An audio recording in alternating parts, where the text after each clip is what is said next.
Hi friends, I am C Parikshit बता दें। मैं आप सबका वेलकम करता हूँ इस cooperative bank branch audit seminar में। ये सेमिनार स्पेसिफिकली एक ब्रांच के लिए है and that too of a cooperative bank. In a cooperative bank, the auditing is divided into two parts. One part is head office level and second part is branch level. In this video, we are restricting ourselves to a particular branch audit. So be clear in the vision that we are doing a cooperative bank statutory audit and that too of a branch. So friends, let's be charged up for doing this year audit. This season is 2021. We have to cover two banks in detail. So friends, from the start of the audit, what documents are required, what audit program should be there, how to do an audit, what are the checklists for the audit. This year we have prepared a detailed program on this. So our complete package for bank statutory will be one audit booklet along with audit formats. Second one is audit Excel sheets. Then we have prepared an branch draft audit report also. So this year we have prepared very advanced all the things, what is exact requirement of a bank branch audit, which format has to be prepared, how it should be filled, and finally the outcome should be how the outcome should be in our audit report. And for the consolidation of all this, I am preparing this video along with a PPT where I can guide you each and everything which section has to be checked. In each section, what areas need to be verified, how much volume need to be checked, and how the qualification should be given in a report. So friends, without wasting time, let us start with the audit program. Total audit program is divided into 25 sections. So as earlier said, there will be three important parameters for our audit. First is our audit booklet along with annexures. So in our audit booklet, we have divided the audit in 25 sections. So sections are namely, first section is document sequence, documentation किस तरह से होना चाहिए. Second one is a branch comparative. Third one, cash, bank, interbranch, locker, deposit, so and so. So there are total 25 areas. In each area, we will go in a detail and we will see how it should be. This video is, I'm preparing in two parts. So friends, to assure a complete audit, you have to watch both the videos. First, documentation. जैसा मैं बताऊं कि अगर अपन ने पिछला कुछ experience देखा या फिर बाकी फर्म्स का भी अगर अनुभव देखूं मैं, तो ऑडिट अच्छे से होता है, but the sequence in a computer is totally disturb. Whenever we will go back to the last year folders, we do not find out a proper document. A single document is copied 4 times. Certain times we will prepare draft report as on so and so date, draft report as on so and so date. So ultimately at that time we will remembering what is the exact final copies are there. But whenever we see back, अगर आज के दिन में अगर अपन पिछले साल का report खोलते हैं, तो we are unable to know which is proper file or which is not a proper file, whether this is correct or not. The only solution remain with us that to check physical signed copy with the draft copies. So friends, this year onwards, we should remove this difficulty. So we have prepared how documentation should be done. So as far as computers are concerned, please ensure this compliance 100%. This year onwards, we will have two main folders. One is for the head office level, one is for branch office. So in this video, I'm talking only for the branch audit. So for each branch, there will be one separate folder. In branch, we will have three folders. Please take this noting. In this video, I'm talking a lot about documentation also. So in each folder, there will be three folders. First folder will be audit report folder. In audit report folder, there will be two documents only. One is our Excel document checklist and second one is final Word report. So that first folder will be our final audit documentation. That is our Excel checklist, and second one is final word report. Second one is audit documents. Audit documents जब आप branch से communicate करते हो तो बहुत सी बार आपको बहुत सारे डॉक्यूमेंट्स आते हैं, कभी कुछ 2 डॉक्यूमेंट आते हैं, कभी 4 डॉक्यूमेंट आते हैं, कभी कुछ कॉपी हार्ड कॉपी में लेते हो आप. So this year we are taking this all email received, all working folder should be placed in third point, that is extra working folders. और उसमें से we have derived what documents should be there in audit document folder. Whenever we are giving a start of the mail to the each branch, we have decided 29 documents that has to be kept in our record. So whenever you got a record for that particular mentioned file, that number you have to mention as a first, second, third, fourth, fifth, onward 29. If any other document is important other than this 29, then you can place that number as 30. And also write in a manual book the 30, 31, 32. So in audit documents, all the staffs will have number 1 to number 29, a same sequence for each and every branch. And that first to 29 numbers are also kept in our audit document manual program. 30 onwards, you can place additional important document 30, 31, and also write these documents in your booklet also. So basically for documentation in computer, we have 3 folders. One is audit report folder, one is audit documents folder, and third one is extra working. So whatever your working, miscellaneous working has been done, all has to be kept in extra working folder. So for the staff, the only one folder is extra working folder. First 2 folder has a design format and that has to be kept in the same. Now coming to the first 3 part जो मैंने पहले ही बताया आपको, इस साल हमने एक checklist बनाया हुआ है, ऑडिट प्रोग्राम चेकलिस्ट. वो आपको प्रिंट आउट करके स्पाइरल करके आपको हर ब्रांच के लिए दिया जाए. आपको वो चेकलिस्ट, वो ऑडिट प्रोग्राम ब्रांच में लेके जाना है और उसमें हर चीज मेंशन करनी है. उसमें एनेक्चुअर जो रहेंगे, अपने चेकलिस्ट के फॉर्मेट के जो एनेक्चुअर्स रहेंगे वो अलग से देने वाले हम. तो आपको ब्रांच में जाते वक्त वो बुकलेट भी लेके जाना है और उसके साथ में चेकलिस्ट के एनेक्चर्स भी लेके जाना है. वहां पे जाने के बाद आपको ये बुकलेट भी पूरी भरनी है और अलॉन्ग विद एनेक्चर्स. वहां से वापस आने के बाद आपको वो जो एनेक्चर्स आपने भरे हुए हैं वो आपको एक्सेल में डालना है. ऑडिट प्रोग्राम जो अपन ने दिया हुआ है उसमें पूरा स्टडी करना है आपको, और ऑडिट प्रोग्राम स्टडी करने के बाद उसमें के जो एडवर्स कमेंट्स है वो एक्सेल शीट में मेंशन करना है. So overall whatever negative observation will be there, whatever qualification will be there, that all will be documented in a audit Excel sheet. Audit program will be your manual booklet, audit Excel will be all qualification and audit report.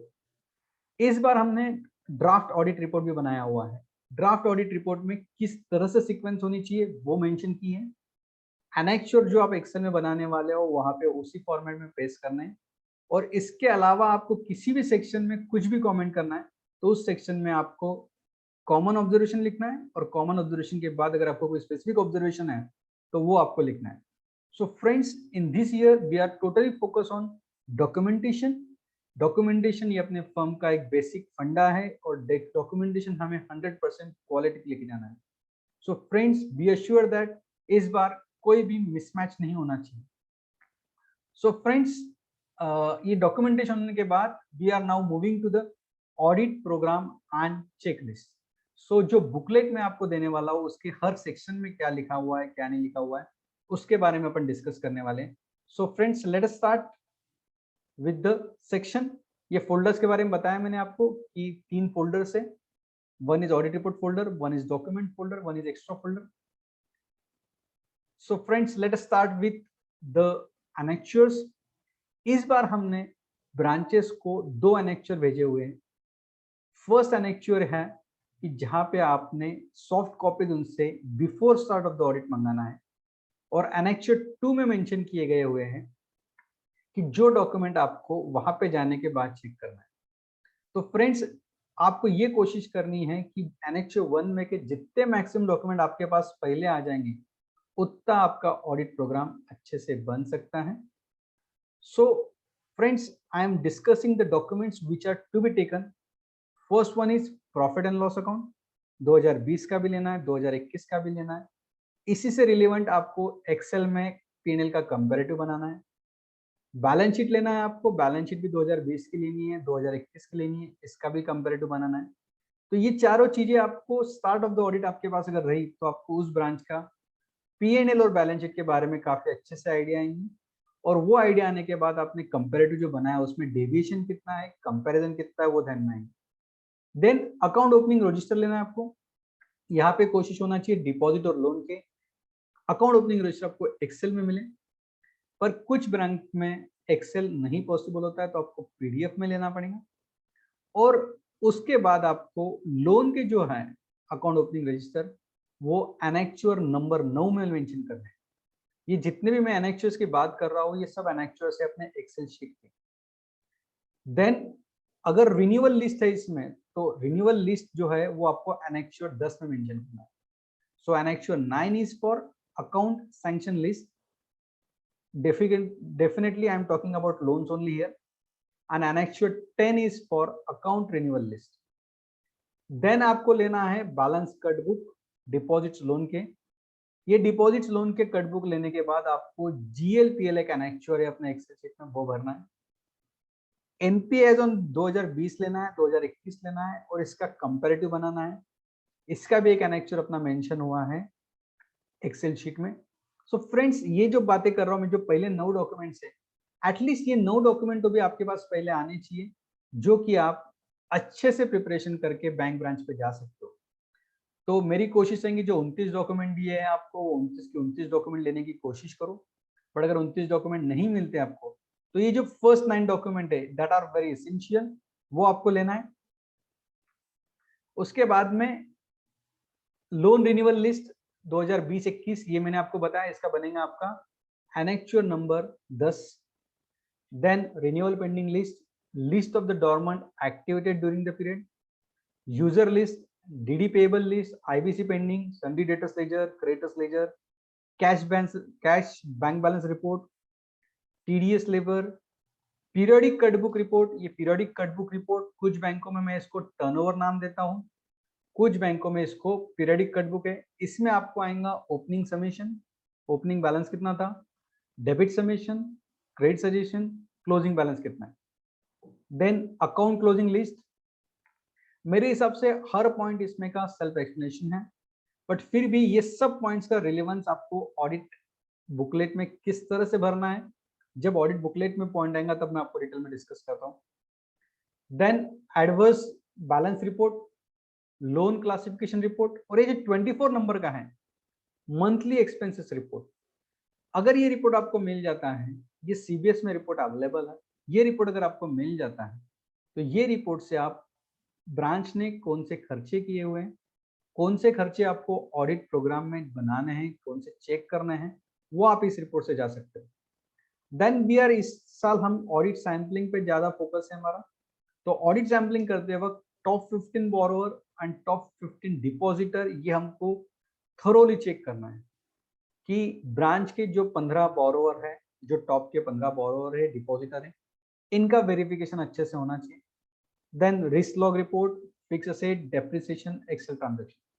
सो ये जो 29 reports की बातें कर रहा हूं मैं, ये आपको मैंने जो बताया था आपका डॉक्यूमेंटेशन फोल्डर रहेगा, 2 नंबर का फोल्डर है। ये 29 डॉक्यूमेंट आपको ये इसी नंबर से मेंशन करना है। और इसके अलावा ब्रांच के लिए आपने किसी ने कोई एडिशनल रिपोर्ट लिया है which is very important for our working purpose, so उसे नंबर दिया जाएगा 30 नंबर, 31 नंबर, और इस लिस्ट के अंदर भी वो ऐड किया जाएगा कि 30 नंबर पे कौन सा रिपोर्ट मेंशन किया हुआ।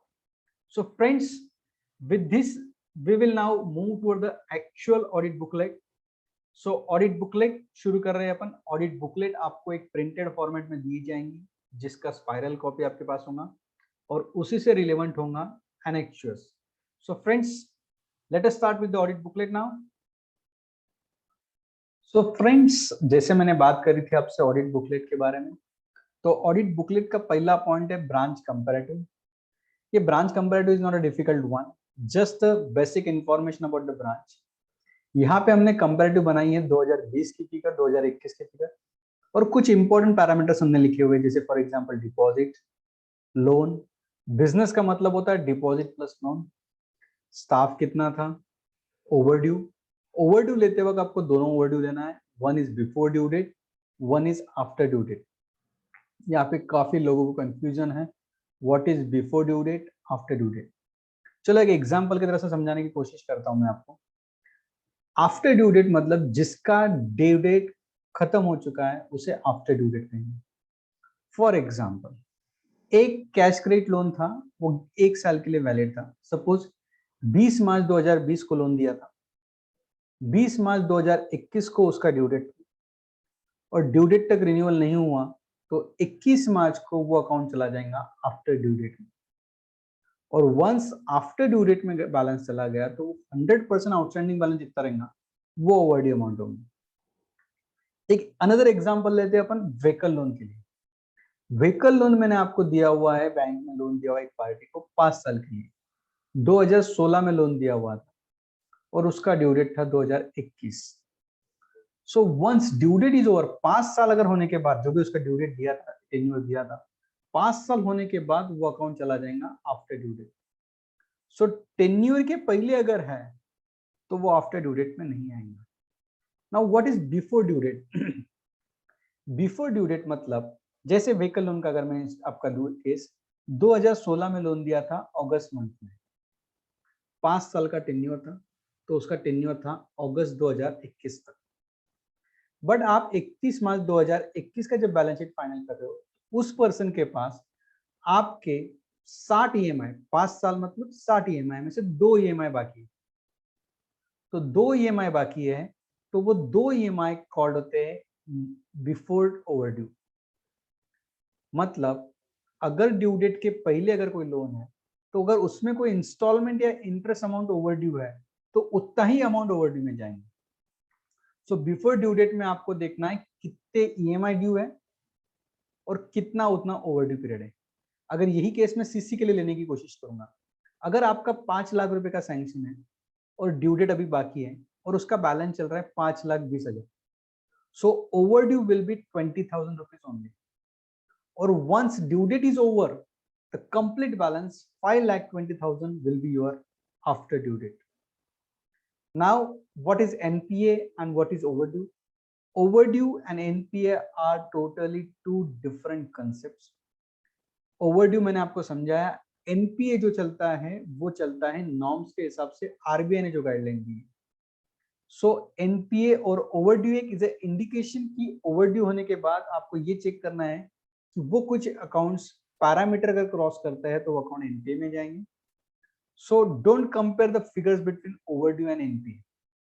एक एग्जांपल देने की कोशिश करूंगा मैं कि जैसे फॉर एग्जांपल मैंने आपको रिन्यूअल बताया, रिन्यूअल 20 मार्च 2021 को ड्यू था, तो 20 मार्च 2021 को रिन्यूअल अगर ड्यू है तो 21 मार्च को वो चला जाएगा आफ्टर ड्यू डेट ओवरड्यू में, पूरी की पूरी अमाउंट।